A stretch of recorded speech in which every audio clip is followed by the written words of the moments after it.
মালিক আমি আছি না, তুমি শুধু একবার ওই মন্ত্রটা বলো, তারপর আমি বলের গাঁট সেকে দেবো। একদম ঠিক বলেছিস। হ্যাঁ আমার গাঁট সেকবে, দাঁড়া তোকে দেখাচ্ছি মজা। রেডি আছিস কিনা?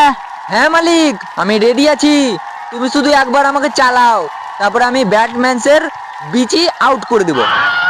সবাই রেডি আছিস তো? খেলা শুরু কর।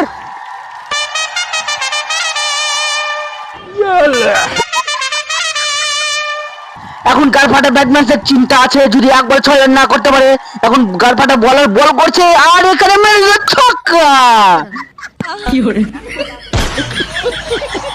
আবে এত জোরে কেউ মারে বে, আমার গাড় ফাটিয়ে দিল বে।